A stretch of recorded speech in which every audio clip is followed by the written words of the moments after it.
नमस्कार विद्यार्थी आणि पालक मित्रांनो, मी अंकुश पाटील श्री छत्रपती अकॅडमी पुणेमध्ये आपलं मनपूर्वक स्वागत करतो।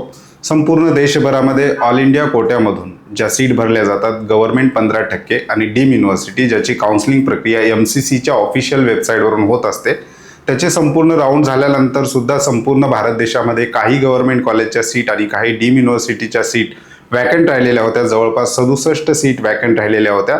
त्या सीट भरण्यासाठी MCC आता स्पेशल स्टे वॅकन्सी राऊंड घेते आहे। त्याचा ऑफिशियल शेड्यूल MCCच्या ऑफिशियल वेबसाईटवर आलेला आहे। नेमकं कोणते विद्यार्थी एलिजिबल आहेत, गव्हर्नमेंटच्या किती सीट आहेत, त्याचबरोबर डीमच्या किती सीट आहेत, शेड्यूल कशा प्रकारे आहे, याविषयी डिटेल इन्फॉर्मेशन आपण आजच्या व्हिडिओमध्ये पाहणार आहोत। चॅनलवर नवीन असाल तर अशाच माहितीपूर्ण व्हिडिओसाठी श्री छत्रपती अकॅडमी पुणेच्या YouTube चॅनलला सबस्क्राईब करा। अशाच प्रकारचे महत्त्वाचे अपडेट्स तुम्हाला तुमच्या मोबाईलवर हवे असतील तर डिस्क्रिप्शन बॉक्समध्ये आपल्या ऑनलाईन ॲप्लिकेशनची लिंक दिलेली आहे। त्या लिंकवर क्लिक करून तुम्ही सहज आमचं ऑनलाईन ॲप्लिकेशन डाउनलोड करून घेऊ शकता। मूळ विषयाला आपण सुरुवात करूयात। MCC special stay vacancy round for MBBS government 15% आणि डीम युनिव्हर्सिटीसाठी MCCच्या वेबसाईटवर स्पेशल स्टे वॅकन्सी राऊंड होतो आहे। संपूर्ण देशभरामध्ये तब्बल 67 सीट MBBSच्या ऑल इंडिया कोट्यामार्फत भरल्या जाणाऱ्या ज्या काही सीट आहेत त्या वॅकंट असलेल्या पाहायला मिळतात। आता ह्या सीट भरण्यासाठी MCC कडनं ऑनलाईन पद्धतीने आता हा राऊंड होतो आहे। त्याचं ऑफिशियल शेड्यूल सुद्धा आलेलं आहे। त्याच्यामध्ये गव्हर्नमेंट MBBSच्या 21 सीट वॅकंट असलेल्या आपल्याला पाहायला मिळतात। त्याच्यामध्ये एक AIMSची सीट आहे आणि ESIC कॉलेजचा सुद्धा याच्यामध्ये समावेश आहे।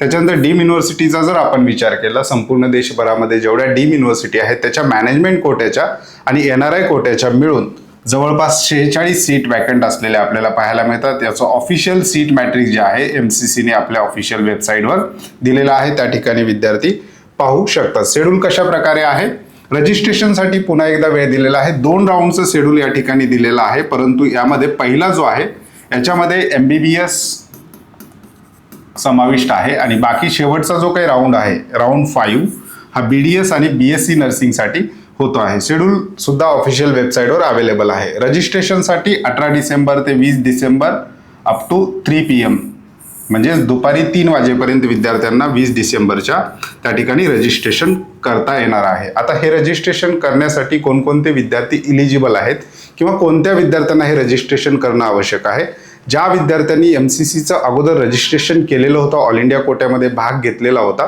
परंतु अद्यापपर्यंत संपूर्ण देशभरामध्ये त्यांना कुठेही MBBS आणि BDSला कॉलेज मिळालेलं नाही किंवा कुठेही त्यांचं MBBS BDSला ॲडमिशन झालेलं नाही, असे विद्यार्थी सुद्धा याच्यामध्ये पार्टिसिपेट करू शकतात। अगोदरचं रजिस्ट्रेशन असल्यामुळे पुन्हा रजिस्ट्रेशन करण्याची आवश्यकता नाही, ते विद्यार्थी डायरेक्ट चॉईस फिलिंग करू शकतात। परंतु असे विद्यार्थी ज्यांना संपूर्ण देशभरामध्ये अद्यापपर्यंत कुठेही MBBS BDSला कॉलेज मिळालेलं नाही किंवा त्या ठिकाणी त्यांनी ॲडमिशन घेतलेलं नाही आणि आता या राऊंडमध्ये MBBSसाठी त्यांना पार्टिसिपेट करायचं असेल, अगोदर रजिस्ट्रेशन केलं नसल्यामुळे आता विद्यार्थ्यांना या ठिकाणी रजिस्ट्रेशन करण्याची संधी दिलेली आहे।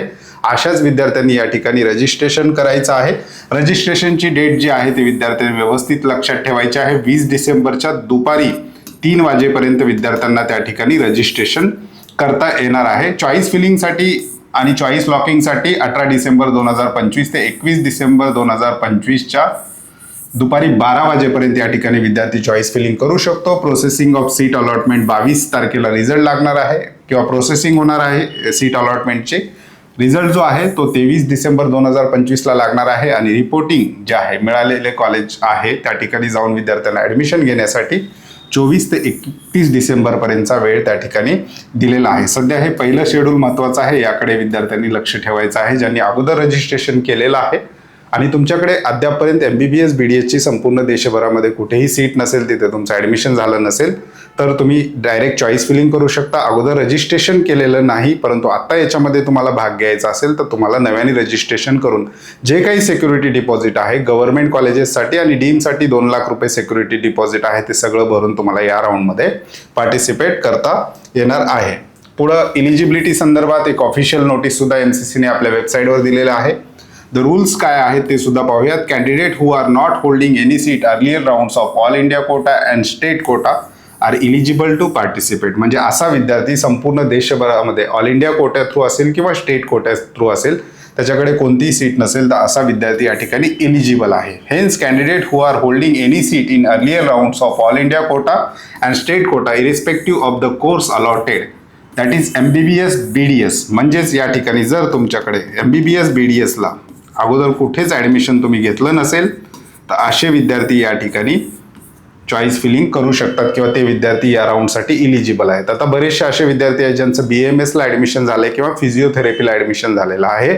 असे विद्यार्थी या राऊंडसाठी इलिजिबल आहेत का किंवा ह्या राऊंडची चॉईस फिलिंग करू शकता का? नोटीस पाहून तर आपल्याला असं वाटतंय ते विद्यार्थी चॉईस फिलिंग करू शकतात. ज्यांना MBBS BDSचं ॲडमिशन झालेलं असेल असे विद्यार्थी या ठिकाणी पार्टिसिपेट करू शकणार नाहीत. परंतु आयुष कोर्सेसला ॲडमिशन झालं असेल तर तुम्ही पार्टिसिपेट करू शकता.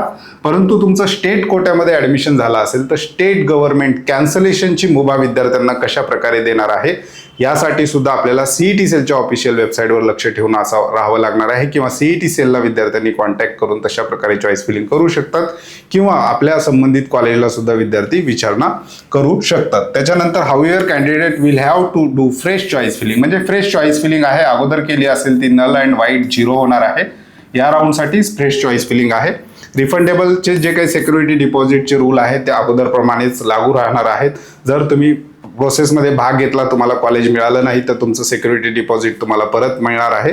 जर तुम्ही प्रोसेसमध्ये भाग घेतलात, कॉलेजची चॉईस फिलिंग केलात, भरलेल्या कॉलेजेसपैकी एखादं कॉलेज तुम्हाला मिळालं आणि तुम्ही त्या ठिकाणी ॲडमिशन घ्यायला गेले नाहीत तर तुमचं सिक्युरिटी डिपॉझिट जे आहे ते जप्त होणार आहे. अशा प्रकारचा रूल त्या ठिकाणी आहे. Candidate who will be allotted seat in special stay vacancy round will have to report the allotted institute. म्हणजेच मिळालेलं कॉलेज घेणं 100% बंधनकारक आहे. जर एखाद्या विद्यार्थ्याला इकडे कॉलेज मिळालं आणि त्याने ॲडमिशन घेतलं नाही तर तो विद्यार्थी दोन्ही प्रोसेसमधून, स्टेट कोट्यामधून सुद्धा या वर्षीसाठी डिबार्ड होईल आणि ऑल इंडिया कोट्यामधून सुद्धा या वर्षीच्या काउन्सिलिंग प्रक्रियेमधून तो विद्यार्थी बाहेर पडेल. अशा प्रकारचे रूल्स अँड रेग्युलेशन दिलेले आहेत. आणि या ठिकाणी चॉईस फिलिंग करताना विद्यार्थ्यांना एक अंडरटेकिंग येणार आहे. अंडरटेकिंगवर क्लिक करूनच विद्यार्थी पुढील चॉईस फिलिंग करू शकतात. I agree to participate special stay vacancy round of NEET UG counselling 2025.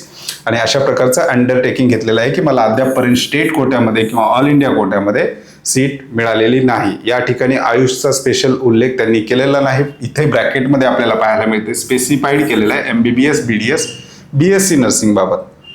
तर अशा प्रकारचं हे अपडेट आहे. या संदर्भात अधिक अपडेट आपल्याला पाहिजे असतील तर MCCच्या ऑफिशियल वेबसाईटवर जाऊन विद्यार्थी पाहू शकतात.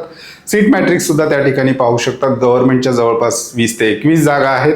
त्यामध्ये सुद्धा कॅटेगरी वाईज एक सीट कुठे कुठे रिकामी असलेली आपल्याला पाहायला मिळते. विशेषतः ज्या विद्यार्थ्यांना MBBSला ॲडमिशन अद्यापपर्यंत मिळालेलं नाही, डीममध्ये पैसे भरून किंवा जास्तीची फीस भरून विद्यार्थी ॲडमिशन घ्यायची तयारी असेल तर त्यांच्यासाठी ही शेवटची सुवर्ण संधी या वर्षीसाठी तरी आपल्याला म्हणता येईल. या संदर्भातले जे काही अपडेट आहेत MCCच्या वेबसाईटवर तुम्ही पाहू शकता. त्यामध्ये स्टेट कोट्याच्या काउन्सिलिंगसाठी सुद्धा काही पॅरलल शेड्यूल दिलेलं आहे. काही स्टेटमध्ये जर जागा वॅकंट असतील तर त्या संदर्भातले सुद्धा अपडेट्स येणाऱ्या काळामध्ये आपल्याला त्या स्टेटच्या वेबसाईटवरून पाहायला मिळतील. हे सगळे महत्त्वपूर्ण अपडेट्स तुम्हाला तुमच्या मोबाईलवर आमच्या ऑनलाईन ॲप्लिकेशनद्वारे मिळणार आहे. डिस्क्रिप्शन बॉक्समध्ये ऑनलाईन ॲप्लिकेशनची लिंक दिलेली आहे. तुर्तास आजच्या व्हिडिओमध्ये आपण इथे थांबतोय. पुन्हा भेटूयात आणखी एका नव्या आणि माहितीपूर्ण व्हिडिओमध्ये. धन्यवाद.